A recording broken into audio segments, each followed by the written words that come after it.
Myles Garrett just did something that's never happened in his 8-year NFL career. The two-time Defensive Player of the Year, the face of the Cleveland Browns franchise, the player who's given everything to this organization through endless coaching changes and front office disasters, walked out of a team meeting yesterday and didn't come back. And according to sources who witnessed what happened inside that locker room, Garrett didn't just leave quietly, he exploded. He called out ownership, he questioned the direction of the franchise, and he said something that has NFL front offices across the league already preparing trade packages. Within 12 hours, 3 separate teams reportedly called the Browns asking about Garrett's availability. The asking price is absolutely insane. The teams willing to pay it are shocking, and what caused Garrett to finally break after years of staying loyal is the ugliest story to come out of Cleveland in a decade. This isn't just trade rumors anymore. This is the beginning of the end for the Browns as we know them. February 12, 2026, 10:43 a.m. Eastern Time. Adam Schefter sends out a tweet that stops the NFL world in its tracks. Multiple teams have contacted the Cleveland Browns regarding the trade availability of DE Myles Garrett, per league sources. While Browns have not made Garrett officially available, teams are preparing significant offers after reports of major locker room incident yesterday. The reaction is immediate and seismic. Myles Garrett, arguably the best defensive player in football, the cornerstone of the Browns franchise, might actually be traded. The unthinkable is suddenly very real. But to understand how we got here, to understand why Myles Garrett went from loyal team leader to potentially demanding out, you have to know what happened inside the Browns facility on February 11th. And according to multiple sources who were present, what went down was absolutely explosive. Let me take you inside that meeting, because this is the moment that changed everything. February 11th, 2026, 3 p.m. The Cleveland Browns hold a mandatory team meeting. Every player on the roster is present. Todd Monken is there, Andrew Berry is there, Jimmy Haslam, the owner, is there. The purpose of the meeting is to address all the chaos of the past week, the David Njoku trade, the Jerry Jeudy disaster, Monken's comments about Deshaun Watson. The organization wants to present a united front and reassure players that despite the turbulence, there's still a plan to win. Jimmy Haslam stands up to speak first, and according to sources, he gives a speech that's meant to be inspirational, but comes across as tone-deaf and insulting. Haslam talks about commitment, about sacrifice, about how everyone in the organization needs to buy into the vision. He talks about making tough decisions for the greater good. He talks about competing for championships. But he doesn't acknowledge any of the mistakes. He doesn't take responsibility for the Deshaun Watson disaster. He doesn't explain why the Browns traded away talented players for nothing. He doesn't address the organizational dysfunction that's been destroying the team for years. And according to sources, that's when Myles Garrett stood up. Garrett reportedly interrupted Haslam mid-speech and said, "With all due respect, Mr. Haslam, how are we supposed to believe anything you're saying when you've been making the same promises for 8 years and nothing has changed?" The room went silent. Players later told reporters they couldn't believe what they were hearing. Nobody interrupts the owner. Nobody challenges ownership in a team meeting. But Garrett wasn't done. Sources say Garrett continued, his voice getting louder with each sentence. "I've been here 8 years. 8 years of rebuilds, 8 years of coaching changes, 8 years of watching talented players get traded away or leave because they don't believe this organization can win. I won Defensive Player of the Year twice. I've given you everything I have. And what have you given me? A team that can't get out of its own way. A front office that trades Pro Bowl players for 5th-round picks. An owner who won't stay out of football decisions. I'm tired of this." According to sources, Jimmy Haslam tried to respond, tried to defend the organization's decisions, but Garrett cut him off. "You gave Deshaun Watson $230 million guaranteed, knowing he had 22 lawsuits and hadn't played in over a year. That decision destroyed this franchise, and now you're trying to tell us to believe in the process? What process? The process of failing?" That's when things got ugly. Haslam reportedly told Garrett to sit down and show respect.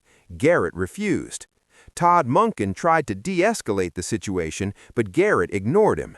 Andrew Berry looked like he wanted to disappear. And then Garrett said the words that are about to change the NFL. If this is what the Browns are going to be, if this organization can't commit to winning, then maybe I need to go somewhere that can. Garrett walked out of the meeting. He left the facility, and he hasn't been back since. Within hours, word of the confrontation leaked to reporters. NFL insiders started making calls to confirm details, and by this morning, February 12th, teams around the league were calling the Browns to ask if Myles Garrett was available. The Browns' official position, according to sources, is that Garrett is not on the trade block and that they have no intention of trading him. But those same sources admit that if Garrett formally requests a trade and refuses to show up to off-season workouts, the Browns might not have a choice. Because here's the reality. You cannot force a two-time Defensive Player of the Year to stay somewhere he doesn't want to be. If Garrett decides he's done with Cleveland, he has enough leverage to force his way out.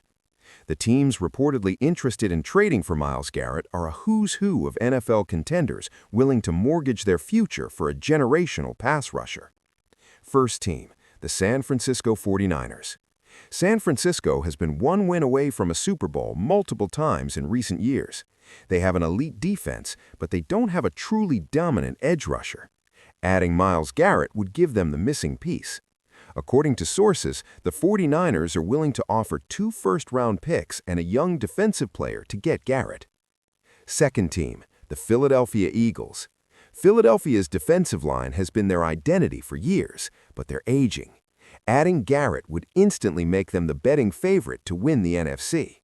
Sources say the Eagles are willing to offer 3 first-round picks, which would be one of the biggest hauls for a defensive player in NFL history. Third team, the Kansas City Chiefs. This is the wild card. The Chiefs have never been known for elite defense, but Patrick Mahomes gives them the flexibility to trade significant assets for a player like Garrett. Imagine Garrett rushing the passer with Chris Jones on the other side. That's a nightmare for opposing offenses. Sources say the Chiefs are willing to offer 2 first-round picks and multiple day 2 picks. The asking price Andrew Berry would demand if he's actually forced to trade Garrett is reportedly 3 first-round picks and a young starting caliber player. That's an astronomical price, but Garrett is worth it. He's 29 years old, in his absolute prime, and just came off a season where he had 24.5 sacks and won DPOY unanimously. He's a game changer. But here's the brutal truth for the Cleveland Browns. If they trade Myles Garrett, they're admitting complete organizational failure. They're admitting that they wasted his entire prime. They're admitting that they can't build a winner. And they're confirming every negative stereotype about the franchise that's existed for decades. Losing Garrett would also devastate the locker room. He's the leader. He's the guy other players follow. If he leaves, what reason do other talented players have to stay? Denzel Ward could ask out. Nick Chubb could demand a trade when healthy. The entire defense could collapse. And it's not just about football, it's about optics. The Browns would become the laughingstock of the NFL, a franchise so dysfunctional that they drove away a 2-time DPOY who wanted to be there for 8 years, but finally had enough. The reaction across the NFL to the Garrett trade rumors has been absolutely massive. Former players are weighing in, with many supporting Garrett's frustration. One former Browns player told ESPN, "Myles gave that organization everything. He never complained, he stayed professional through all the chaos. If he's finally had enough, I don't blame him. Cleveland doesn't deserve him." Analysts are debating whether the Browns would actually trade Garrett or if this is all posturing. Some believe the Browns will do everything possible to keep him, including firing Jimmy Haslam if necessary. Wait, that's not possible. Others think the relationship is too damaged to repair, and a trade is inevitable. Browns fans are in full meltdown mode. Social media is flooded with angry posts demanding that Haslam sell the team. The hashtag #SellTheBrowns is trending nationally for the 3rd time this month. Fans are organizing protests outside the facility. The relationship between ownership and the fan base is completely broken. But the most telling reaction is from other NFL teams. Multiple executives have told reporters off the record that they're shocked Cleveland let it get to this point with Garrett. One GM said, "Myles Garrett is the kind of player you build your entire defense around for a decade. The fact that Cleveland might lose him because of organizational dysfunction is insane." As of right now, February 12, 2026, Myles Garrett has not formally requested a trade, but sources close to Garrett say he's seriously considering it. He's meeting with his agent today to discuss options, he's talking to family members about what's best for his career, and he's weighing whether staying in Cleveland is worth sacrificing his last few prime years. The Browns, meanwhile, are in crisis mode.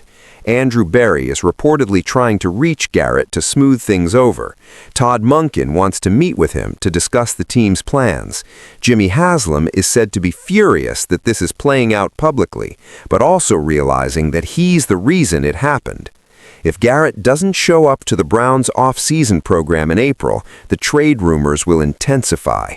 Teams will start making formal offers, and the Browns will have to make a decision: trade their best player and get massive draft capital, or try to repair the relationship and risk Garrett becoming a toxic presence if he truly wants out. Either way, the Cleveland Browns are facing a disaster of their own making. They had 8 years with one of the greatest defensive players of this generation. They had a chance to build a winner around him, and they failed spectacularly. And now, Myles Garrett, who deserved so much better, might finally be leaving Cleveland, and the Browns will have nobody to blame but themselves. Myles Garrett's locker room explosion has triggered trade rumors that could change the entire NFL landscape. If Cleveland trades him, they're admitting total organizational failure and entering a full rebuild. If they keep him against his will, they risk destroying whatever's left of the locker room. Either way, the Browns are in the worst position they've been in years, and it's entirely self-inflicted.